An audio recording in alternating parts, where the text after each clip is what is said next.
Motivação é aquilo que te faz começar.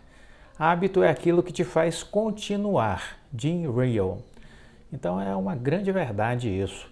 A motivação ela dá o start, né? Você começa com a motivação. Mas se você não tiver um hábito consolidado, ou seja, uma disciplina estabelecida, você não vai continuar, porque você não conseguirá jamais estar motivado todos os dias. Aí entra a disciplina, o poder do hábito. Tem até um livro com esse título, né? O Poder do Hábito. É exatamente por isso, porque você precisa ter disciplina para seguir em frente. A motivação não estará ao seu lado todos os dias. Portanto, desenvolva a disciplina. Eu vi uma mensagem outro dia, um post do Bill Gates, dizendo o seguinte: meus filhos terão computadores, claro, mas antes eles terão livros. Sem livros, sem leitura, os nossos filhos serão incapazes de escrever, inclusive de escrever a sua própria história. Ele disse isso quando tinha tido os seus filhos, né? Quando eles tinham acabado de nascer. E ele falou essa frase. Então é isso, o poder da leitura, né? Não existe pessoas que consigam se desenvolver do ponto de vista mental e intelectual que não gostem de livros.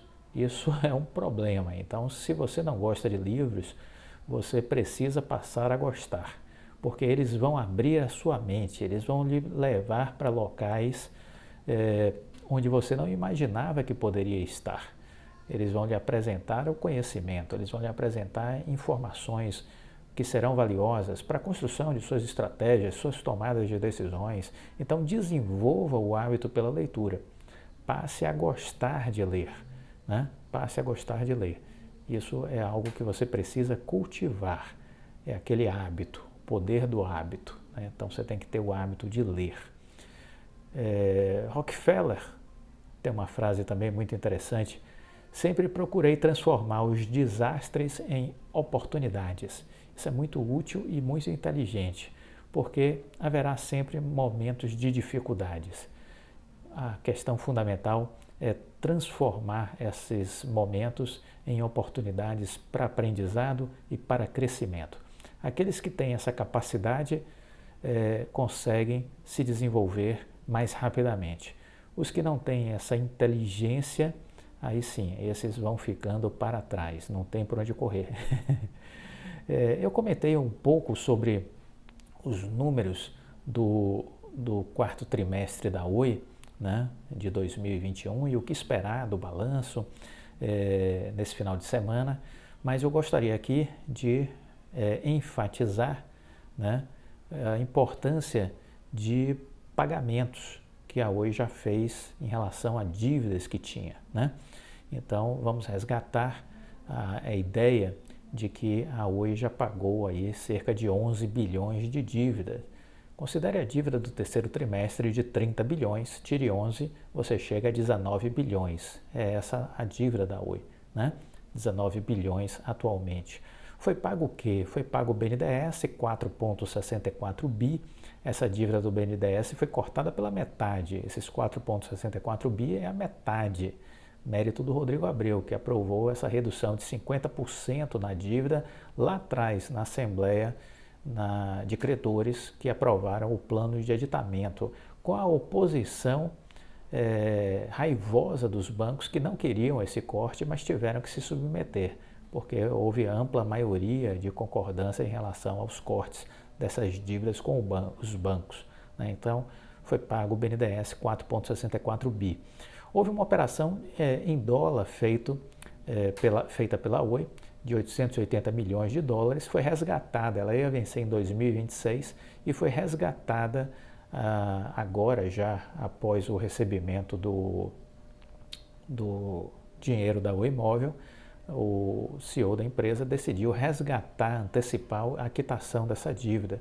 Estamos falando aí em algo em torno de 4,1, 4,2 bilhões de reais que foram pagos. Teremos a confirmação exata do valor pago, acredito que nos próximos dias, mas a Oi acabou aproveitando o valor do dólar que estava depreciado quando, naquele dia ali, 20 de abril, né? Então foi quando a Oi correu para saldar esse compromisso de 2026, antecipando, aproveitando o dólar mais baixo. E houve também o pagamento aí do bridge da Oi móvel, que está aí em torno aí de 2,4 bi. Somando isso, a grosso modo, nós temos 11 bilhões em dívidas que foram já amortizados. E isso é o que nos interessa, é isso que nos importa, né? Dito isso, nós temos aí um aumento de dívida que a gente vai ver quando da apresentação da Oi, que foi um pouco mais de 1,2% a mais de crescimento aí de dívida. Foi um pouco mais de 1,2% que cresceu a dívida da Oi no quarto trimestre. Mas o balanço do primeiro TRI vai mostrar uma queda da dívida em função do dólar. Então, meio que uma conta anulou a outra. É um pouco isso que eu estou vendo. Por isso que eu fico com a referência ainda dos 30 bilhões de dívida do terceiro TRI e já uma amortização de 11 bi que leva a dívida a 19 bilhões. É isso que a gente tem, né? Uma outra coisa importante para a gente entender é que ainda falta o pagamento ali de 12,8 bilhões, 12,9 bilhões da Vital por parte do BTG. Isso será feito agora a partir da anuência prévia que será dada essa semana, no dia 5, né? Ou seja, na quinta-feira, né? Então a gente já vai estar com essa reunião aí da Anatel agendada, né? E com certeza na quinta-feira a gente vai ver a anuência prévia sendo aprovada, né? E com isso a Oi vai estar liberada para fechar as questões relacionadas a essa venda aí de parte do capital social, 58% para o BTG, né? E com esse dinheiro deve sair aí mais 6 bilhões para quitação de dívida. Então a gente deve ver esses 19 bilhões cair para 13. Então tome nota, 13 bilhões deve ser a dívida da Oi na saída da recuperação judicial, né? Daquela dívida de 65 bi, vamos ver agora uma empresa com uma dívida de 13 bilhões. Vamos acompanhando estes números, né? Vamos acompanhando estes números. Uma outra coisa que eu queria compartilhar com vocês foi marcada a primeira reunião do Conselho do FUST para o segundo semestre desse ano. Notícia divulgada pelo Ministério das Comunicações. Essa reunião só acontecerá quando o Conselho estiver completo. A primeira reunião do Conselho Gestor do FUST está prevista para o início do segundo semestre de 2022. Você veja que no serviço público não há pressa para nada, né? O dinheiro, 44 bilhões, estão bloqueados desde quando foi criado o FUST, no governo Fernando Henrique Cardoso. Aí agora está se regulamentando o uso do recurso do FUST, após anos e anos sem que ninguém tivesse dado atenção a isso. Mas você pensa que vai ser rápido o negócio? A primeira reunião do Conselho para discutir o assunto de como serão as tratativas para a elaboração de projetos, fiscalização, quer dizer, toda uma engenharia burocrática vai começar a ser construída no início do segundo semestre. Provavelmente nada acontecerá em 2022, entendeu? E assim é a máquina pública. E as pessoas querem defender este modelo. Não, não há como defender, desculpa. Esse modelo aí é um modelo morto. Deveria ser implodido, jogado no chão e construído algo novo, né? Tendo como padrão de referência as políticas, diretrizes, os indicadores de desempenho, de performance da iniciativa privada. Era isso que deveria pautar a máquina pública. Mas, infelizmente, isso não é assim e a nossa sociedade apalermada não faz absolutamente nada, acha que isso aí está certo e continuaremos assim, entendeu? Continuaremos sendo assim porque lá na política não tem ninguém interessado em mudar isso, né? Veja aí que essa reunião do FUST vai acontecer no início do segundo semestre de 22. Está se esperando ainda completar o conselho. Não há pressa, vamos com calma. Por que tirar esse dinheiro do caixa? 44 bilhões, na verdade, se ele é utilizado para manipular as contas públicas, maquiar as contas públicas, deixa ele quieto aí. É saldo no caixa, entendeu? Assim é o Brasil. Não é para pessoas que não têm capacidade de raciocínio, né? Se você raciocinar, você vai entender o que é o Brasil, com certa facilidade, mas precisa entender, refletir e ser crítico a este modelo que aí está, né? Os nomes dos representantes da Anatel, das entidades da sociedade civil e das prestadoras ainda não foram divulgados. No final de março, o Ministério das Comunicações abriu prazo para que as entidades apresentassem listas tríplices para cada uma das vagas. Veja como o negócio é burocrático, né? Listas tríplices. Para a sociedade civil serão 3 vagas e 2 vagas para as prestadoras, sendo uma delas para as de pequeno porte. Cada um terá suplente, o que substituirá em suas ausências e impedimentos. O prazo para indicação encerrou no último dia 11. A documentação encaminhada está sendo analisada agora pelo Ministério das Comunicações. Posteriormente, os nomes serão encaminhados para a escolha do ministro, o que os designará por meio de portaria. Olha a via crucis. Todos os representantes são designados pelo Ministério das Comunicações, conforme previsto no Decreto 11.004/22. Na semana que passou, Estela Dantas, secretária executiva do Ministério das Comunicações, foi designada como presidente do colegiado por meio de uma portaria. Conforme determina o decreto, o ministro das Comunicações nomeou a secretária de Telecomunicações, Natália Lobo, como substituta de Estela Dantas. Wagner Primo, chefe do gabinete do ministro, e Daniel Araújo, coordenador-geral de acompanhamento regulatório de Telecom, também foram nomeados como suplentes.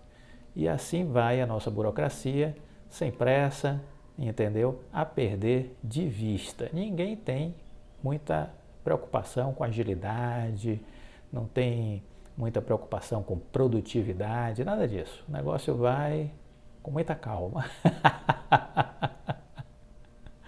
Com muita calma. É assim que é o Brasil, entendeu? Temos todo o tempo do mundo. Esperou-se tanto, né? Que se espere mais 10 anos, 15 anos, 20 anos, vamos embora. Isto é Brasil, minha gente, Brasil, com todas as letras, né? Olha, a Liga registrou mais de 120 ocorrências de roubo de cabos nos últimos 6 meses. Nos últimos 6 meses, a Liga Telecom, que é a antiga Copel Telecom, registrou mais de 120 boletins de ocorrência relacionados a roubo de cabos. Segundo a operadora, o volume de delitos mais do que dobrou em relação aos meses anteriores. As ocorrências afetaram mais de 30 mil clientes, com uma média de 12 a 24 horas de interrupção da internet. A segurança das pessoas está em risco. A internet é um bem essencial. No final da nossa rede, há hospitais, delegacias, escolas. O nível de vandalismo não é vandalismo, não, é crime mesmo, viu? É crime que deveria levar à cadeia, não é pura e simplesmente a noção do vandalismo que se aplica neste caso, não. É uma questão realmente de marginalidade, de crime organizado atuando. Após reuniões com as autoridades estaduais e municipais do Paraná, a empresa sinalizou a disposição de áreas de inteligência e de segurança pública nos casos. Em paralelo, a empresa contratou uma empresa de segurança para apoio e está estruturando um disque denúncia para avisos sobre equipes não identificadas interferindo nos postes. Isso está acontecendo no país todo, não é um privilégio do Paraná, está acontecendo no Rio, acontece em Salvador, acontece em São Paulo. Isso é um caso de polícia, né? Isso é um caso de polícia.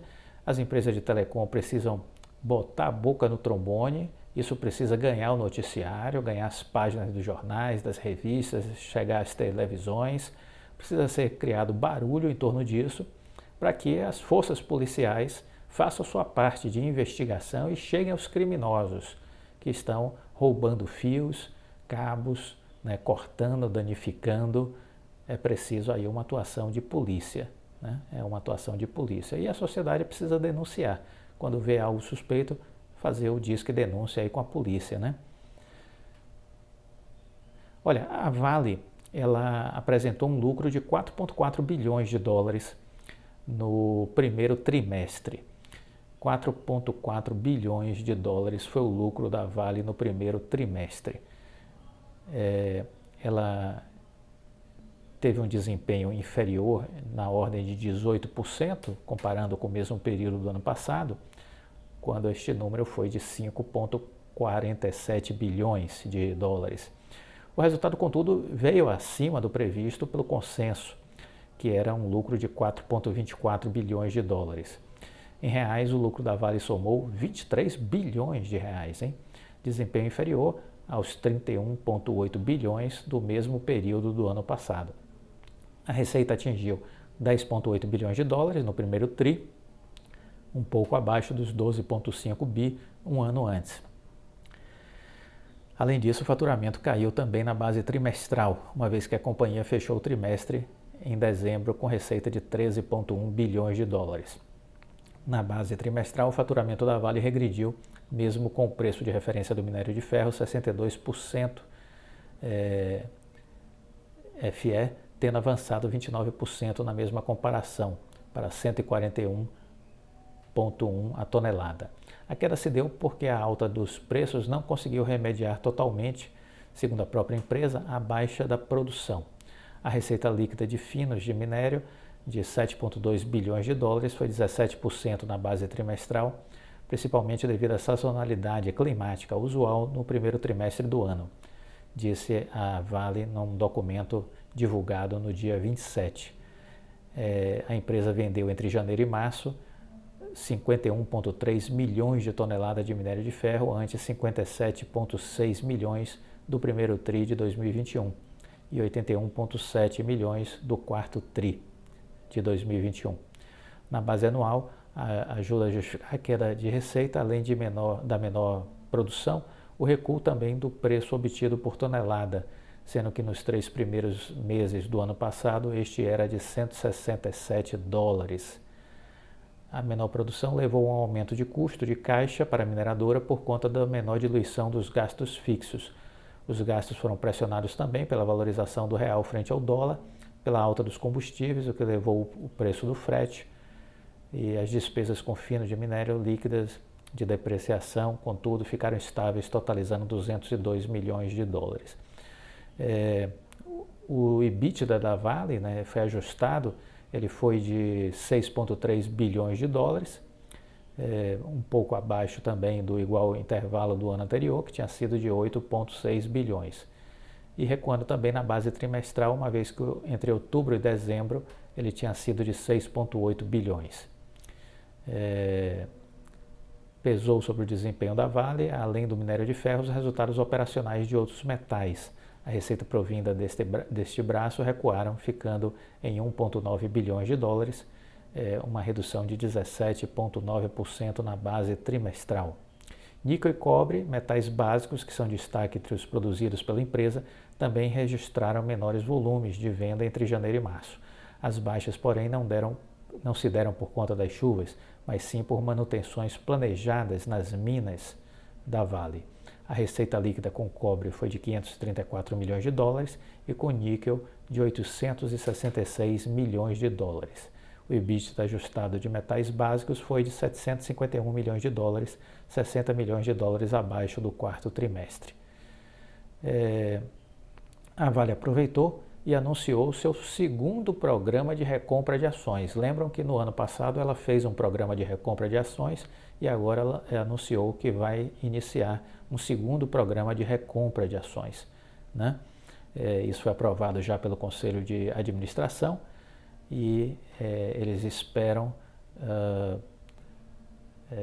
fazer aí a aquisição de 168 milhões das 200 milhões.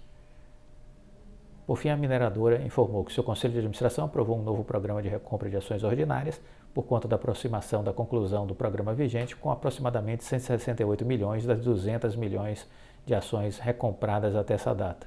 O novo programa de recompra está limitado a um máximo de 500 milhões de ações ordinárias e seus respectivos ADRs, representando cerca de 10% do número de ações em circulação. Esse programa será implantado ao longo dos próximos 18 meses. E após a conclusão do programa, que foi iniciado no ano passado e que ainda está vigente. Então, eles já compraram do primeiro programa 168 das 200 milhões de ações previstas do programa iniciado no ano passado e agora tem mais uma meta aí de 500 milhões de ações ordinárias e seus respectivos ADRs, né, previstas para iniciar ainda este ano. E o presidente da Vale já tinha dito que entendia que o melhor investimento que a Vale podia fazer era em suas próprias ações, certo? Então, fechando esse assunto de Vale, o que eu quero dizer é que o que nós temos que estar atento é estudar as empresas, acompanhar as empresas e ter muito cuidado com as recomendações, né? Porque quando a Vale estava a R$ 67, os bancos e corretoras estavam mandando vender as ações da Vale. Conheço pessoas que venderam. E logo depois, quando você viu a Vale no início de abril a R$ 98, esses mesmos bancos e corretoras estavam dizendo que a ação da Vale era compra. Surreal, porque nesse momento não era mais compra. Eu alertei isso aqui. Eu disse, olha, nós já estamos no topo, não é compra, não faz sentido isso, né? Assim como não fez sentido a recomendação de venda a R$ 67, a R$ 64. É o oposto. Quando eles deram recomendação de compra, de venda a R$ 67, R$ 64, era para ter sido dada a ordem de compra, a orientação de compra, porque estava na baixa. Agora, a 98, quando eles disseram que também era recomendação de compra, não era isso que tinha que ser feito. Era o momento de se fazer a venda. Você vende na alta e compra na baixa. Esse é o movimento que você precisa fazer, né? Curiosamente, as recomendações dos bancos e corretoras foram na contramão do bom senso. Quando estava em 67, 64, disseram que era para vender. Não, era para comprar. Quando estava a 98, agora no início de abril, eles disseram que era para comprar. Não, era para vender. Então aprenda a entender esses códigos e esses interesses que muitas vezes são ocultos e que a gente não sabe o que está por trás, mas que definitivamente as orientações não são positivas para os investidores. A gente precisa entender isso e aprender a navegar melhor nesses mares do mercado financeiro. Gostou do vídeo? Deixa o like, compartilhe com os amigos. Fique com Deus e até a próxima. Tchau!